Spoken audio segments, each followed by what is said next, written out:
Everyone, Hare Krishna, this is Nivedita, welcome to Ashoka classes. तो आज की video it's all about transfer. कुछ पेरेंट्स थे, कुछ बच्चे थे जिनका मेरे पास मैसेज आ रहा था, मैम ट्रांसफ़र करना है बच्चे का, एनएसएस से एसएस में हो सकता है।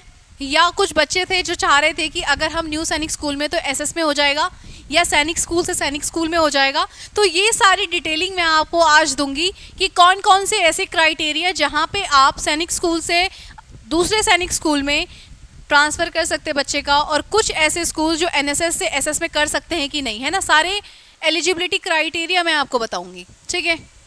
तो चलते हैं। पहला प्रश्न जो बच्चों का आता है सैनिक स्कूल को लेके, ठीक है। एक मिनट में अपना पेन ढूंढ रही हूँ, कहाँ चला गया वो बेचारा पेन। एक मिनट।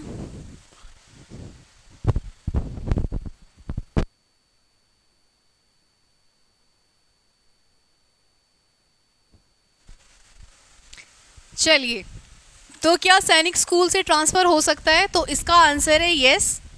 कैसे हो सकता है ये मैं आपको बताऊंगी। सबसे पहले वो एरिया जहाँ पे एलिजिबल नहीं है कोई भी पेरेंट अपने बच्चे का ट्रांसफ़र करना।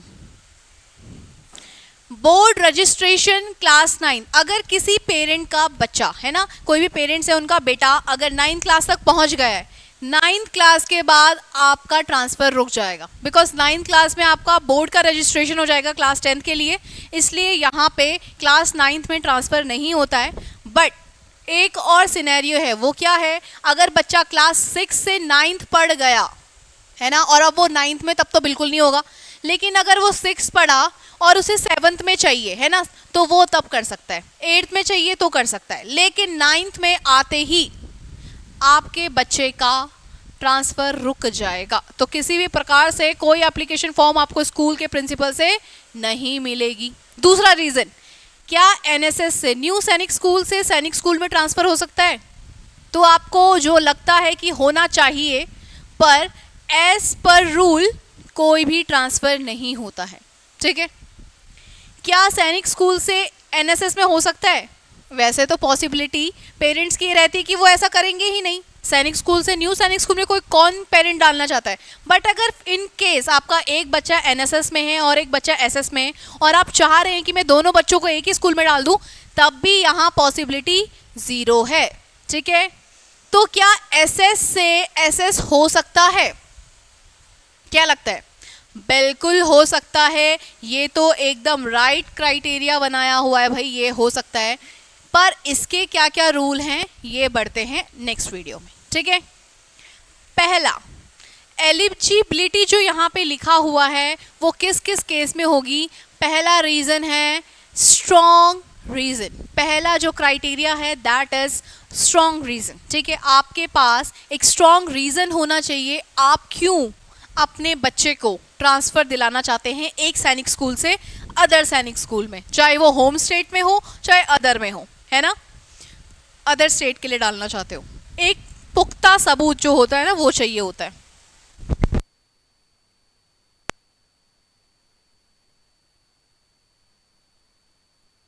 पास जो दूसरी बात है वो है वैकेंसी इन सेम कैटेगरी। अगर आप अपने बच्चे का सैनिक स्कूल से दूसरे सैनिक स्कूल में ट्रांसफ़र कराना चाहते हैं, तो आपको ये जानकारी वहाँ देनी पड़ेगी कि आप जिस कैटेगरी में हो और आप जिस सैनिक स्कूल में किसी अदर सैनिक स्कूल में भेजा जाते हैं, क्या वहाँ पे भी सेम कैटेगरी की सीट खाली है।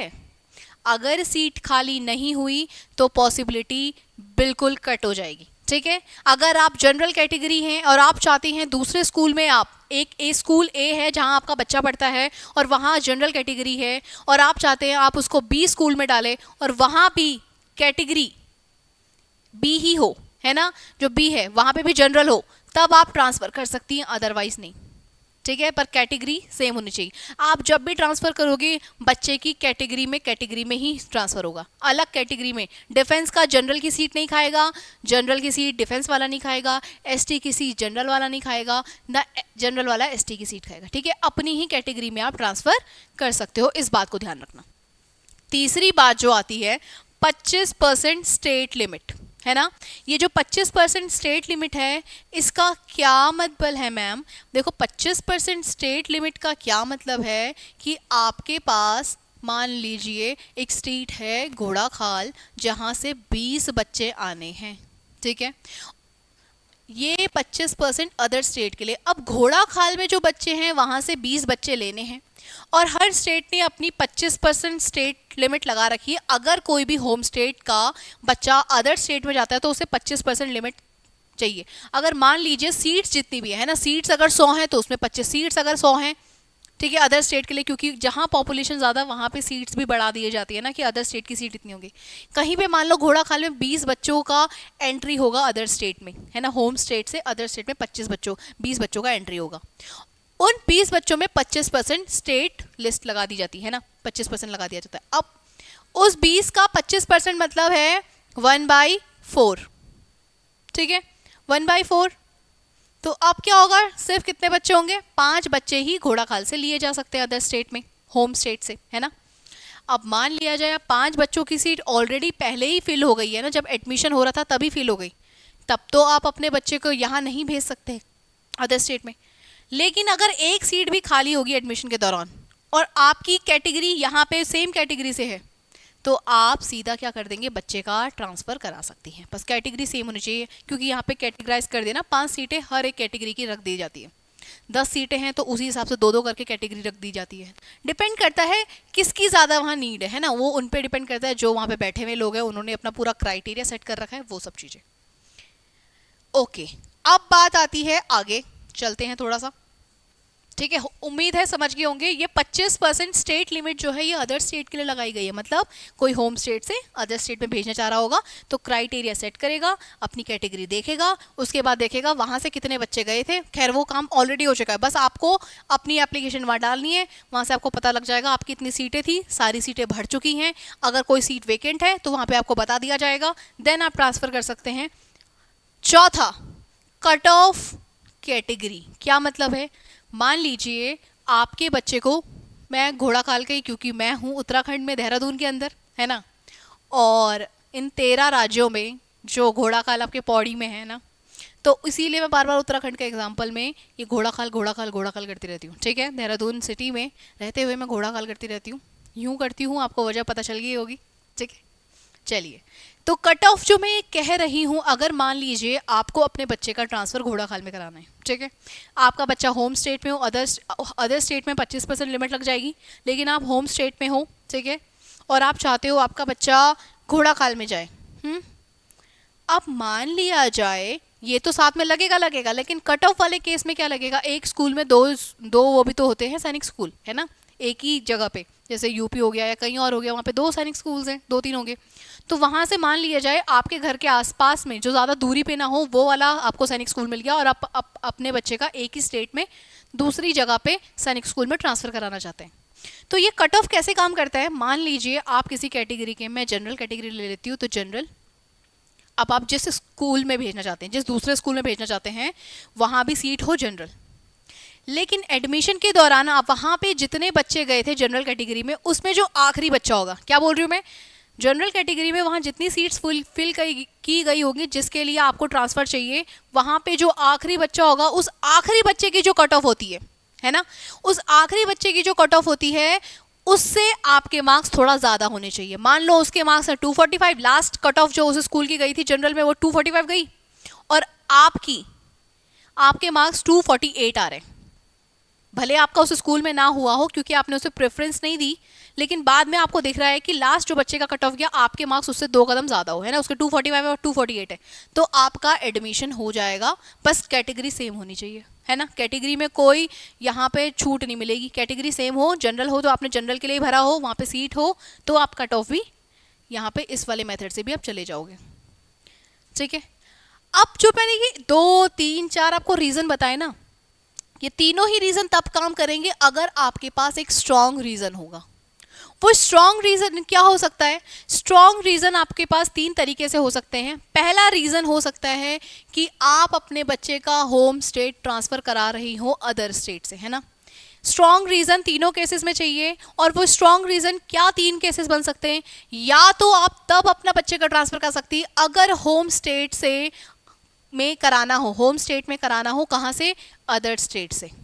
तो आपके पास एक पुख्ता रीज़न होना चाहिए कि भाई क्यों, क्या कोई मेडिकल रीज़न है, या कुछ ऐसा है ना, कुछ के पेरेंट्स आर्मी में होंगे, कोई रीज़न आ गया, कुछ ऐसा मेडिकल इशू हो गया, तो उस टाइम पे आप अपने ट्रांसफ़र को कह सकते हैं, अपनी बात रख सकते हैं और इजीली आपका ट्रांसफ़र कर दिया जाएगा आपकी समस्याओं को सुनते हुए। ठीक है, जो भी इसका एप्लीकेशन फॉर्म होता है, क्या फिल करना होता है, क्या लेटर लिखना होता है, ये सब आपको अपने प्रिंसिपल से मिल जाएगा। हमने जिस स्कूल में वहाँ के प्रिंसिपल आपको दे देंगे। ठीक है, दूसरा आता है एक्सचेंज। What exchange? मान लो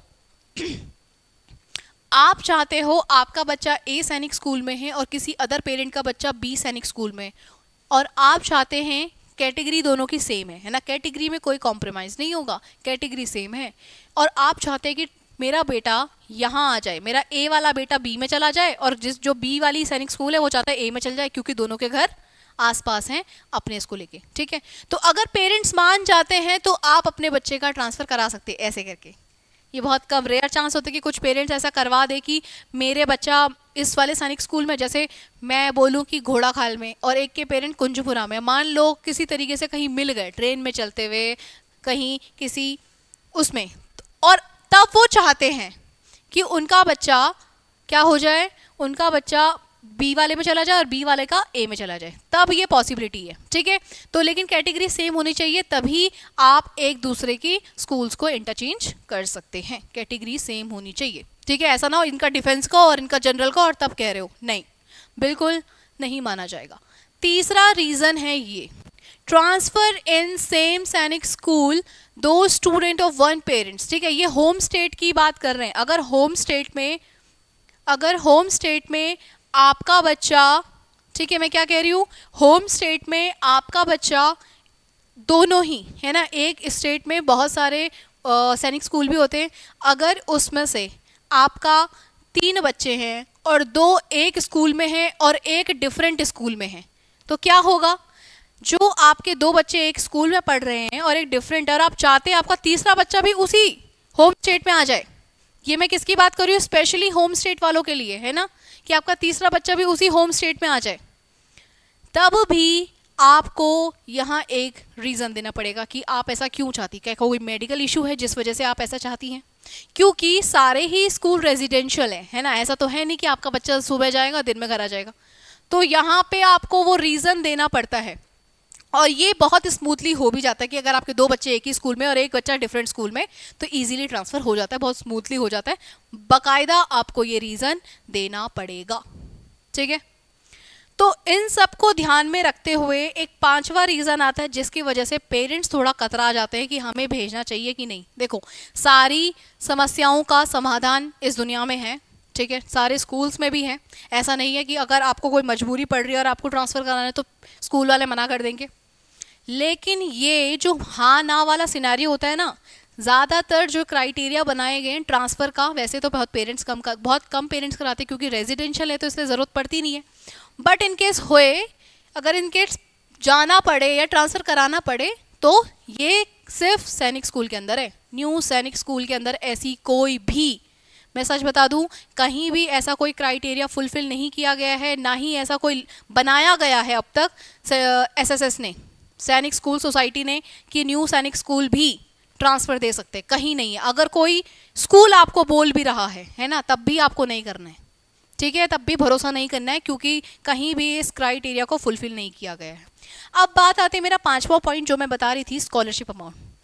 पेरेंट्स अगर चाहते हैं उनका बच्चा ट्रांसफ़र करे, है ना, अपना बच्चे को ट्रांसफ़र करे होम स्टेट से अदर स्टेट में, अदर स्टेट से होम स्टेट में, जो भी हो रहा हो, इसको कोई फ़र्क नहीं पड़ता। इन्होंने एक बात साफ बोल दी है, आप जिस सैनिक स्कूल में हैं, बच्चे का कोई टेस्ट हुआ, उसको एक स्कॉलरशिप दी गई कि आपकी फ़ीस में भी रिडक्शन होगा, हर चीज़ में रिडक्शन होगा, है ना, वो उसको मिला। लेकिन जैसे ही आप ट्रांसफ़र करोगे, आपको जिन जिन चीज़ों में जितना अमाउंट आपका रिड्यूस किया गया था, आपको पहले वो अमाउंट वहाँ देना पड़ेगा, उसके बाद ही आप ट्रांसफ़र कर सकती हैं, है ना। तो जैसे ही पैसों की बात आती है, अमाउंट की बात आती है, पेरेंट्स थोड़ा सा कतरा जाते हैं कि देना है कि भेजना है कि नहीं। देखो, कोई इमरजेंसी है ना तो वो ज़रूर कर देता है, क्योंकि उसके लिए भी ये काम करता है, स्कॉलरशिप अमाउंट आपको तब भी देनी पड़ेगी। लेकिन अगर किसी को ऐसा लग रहा है कि उसने करा, देखा देखी में कुछ पेरेंट्स होते हैं ना, उन्होंने कर दिया हम भी कर देते, तो वो ये वाला पॉइंट भी याद रखे, भाई स्कॉलरशिप अमाउंट आपको देनी पड़ेगी जितनी आपकी रिड्यूस हुई थी, चाहे वो खाने को लेके रिड्यूस हुई हो, चाहे पढ़ाई को लेके रिड्यूस हुई हो, है ना, क्योंकि जो फीस जाती है उसमें से ही रिड्यूस होती है। ऐसा नहीं है कि सिर्फ स्कॉलरशिप अमाउंट रिड्यूस ही होती है, कुछ अमाउंट आपको मिलता भी है, स्कॉलरशिप के जरिए भी मिलता है। अलग जो बच्चों की फीस जो डिफेंस बैकग्राउंड से होंगे उनको पता होगा किस तरीके से फीस में भी उनको क्या बोलते हैं, वापस वो पैसा हर साल आता रहता है ना। तो इस बात का बिल्कुल ध्यान रखें, जब भी आप ट्रांसफ़र की बात करें ये सारे सिनेरियोज देख लीजिए, ठीक है।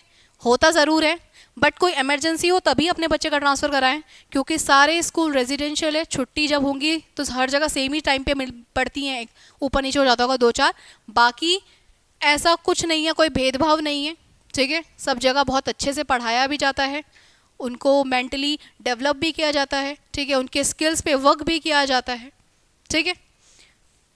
तो इस बात का आप खास ध्यान रखें।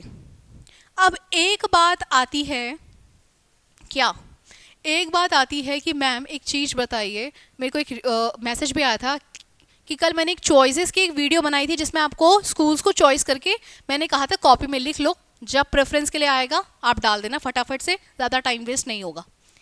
एक ने कहा था कि मैम ज़रूरी है कि हम अपने होम स्टेट को ही पहली प्रेफरेंस दें। तो बेटा ऐसा कहीं नहीं लिखा है कि आप अपने होम स्टेट को ही पहली प्रेफरेंस दें, आप पहले अदर स्टेट के स्कूल को भी पहली प्रेफरेंस में रख सकते हैं, उसके आगे 1 लगा सकते हैं ना, ऐसा कुछ नहीं है। ज़्यादातर पेरेंट्स पहले होम स्टेट को ही प्रेफर करते हैं, बट अगर कुछ पेरेंट्स हैं जो चाहते हैं कि अदर स्टेट वाली पहली प्रेफरेंस रहे, या कुछ बच्चे हैं वो चाहते हैं वो दूसरे स्कूल को पहली प्रेफरेंस मिले, तो वो कर सकते हैं, ऐसा कोई दिक्कत वाली बात नहीं है, ठीक है। अब मैं एक स्टूडेंट की कहानी आपको बता रही थी जिसको मैंने पढ़ाया था, उसका सैनिक स्कूल का पेपर भी क्लियर हो गया था ना, क्वालिफाई कर लिया था उसने, उसके आए थे उस समय जब वो क्लास 6 में था, अब तो 9th में चला गया, क्लास 6 में था, तो उसके मार्क्स आ रहे थे 155, क्वालिफाई उसने कर लिया था। अब बात आती थी स्कूल की, तो उसने पहली चॉइस उस समय रखी थी एज घोड़ाखाल, है ना, क्योंकि वो देहरादून का ही है तो उसने घोड़ाखाल रख दी। लेकिन हुआ का मार्क्स थोड़े कम हैं, इस वजह से उसको जो स्कूल मिला था वो मिला था रुड़की वाला। अब मुझे ये याद नहीं है कि रुड़की में कोई, मतलब मुझे जितना कंफर्म है कि उत्तराखंड में एक ही स्कूल है घोड़ाखाल जो सैनिक स्कूल है। अब इस बात को मुझे उतना याद नहीं है कि उसने रुड़की में उसे कौन सा स्कूल मिला था, शायद वो एनएसएस मिला होगा, क्योंकि उस समय शायद एनएसएस आ चुका था। उसको आप जो डेटा जितना भी डालते हो ना, तो जो आपकी स्क्रीन होती है वो उसको रिकॉर्ड करती है, जो गूगल है जहाँ भी आप जितना डेटा डाल रहे हैं सब, तो जितने जो न्यू सैनिक स्कूल खुले हैं या जो प्राइवेट स्कूल्स हैं वो सारा डेटा निकाल के चूज़ के आपको कॉल करते हैं कि ये देखो ये सैनिक स्कूल में आपने एडमिशन लिया था, आपका यहाँ सिलेक्शन हो गया, ये न्यू सैनिक स्कूल है ना। कुछ स्कूल ऐसा भी स्कैम करते हैं, तो इससे भी थोड़ा सावधान रहना है, इस बात को भी देखना है कि वो सैनिक स्कूल के लिस्ट में भी है कि नहीं है, ठीक है। क्योंकि कई बार मुझे भी बच्चे कॉल करके कन्फ्यूजन कर रहे हैं, मैम हमको अभी कॉल आ गया न्यू सैनिक स्कूल से, मैंने कभी रिजल्ट ही नहीं आया, कैसे कॉल कर दिया किसी ने। तो इस तरीके के फ्रॉड्स भी चल रहे हैं, तो थोड़ा सा इनको बचे हैं ना। आपके पास गूगल बाबा है, उस गूगल बाबा को खोलो, आपके पास सैनिक स्कूल की लिस्ट है, न्यू सैनिक स्कूल की लिस्ट है, उनकी चॉइसेस देखो ना, उसमें वो नाम है तो भरो, उसमें वो चॉइसेस ही नहीं है तो क्यों डालना है बताओ। इतना कन्फ्यूजन ही क्रिएट नहीं करना है अपने दिमाग में कि न्यू स्कूल है कि नहीं है, क्योंकि आपके तो सीट्स आ चुकी हैं, आप चेक करो, अगर नाम है तो बढ़िया, नाम नहीं है तो कुछ ऐसे बोलेंगे अभी बना दिया है या अभी हमारे स्कूल्स को क्या कर दिया है, न्यू सैनिक स्कूल का दर्जा दे दिया गया है, ठीक है। ऐसा कुछ भी फ्रॉड चल रहे हैं, तो इन सब चीज़ों से बचें, और जो भी कर रहा है ना उनको भी बोलें कि उनसे थोड़ा भ्रमित ना होइए, ठीक है। मिलती हूँ मैं आपको नेक्स्ट वीडियो में, तब तक के लिए जय हिंद एवरीवन।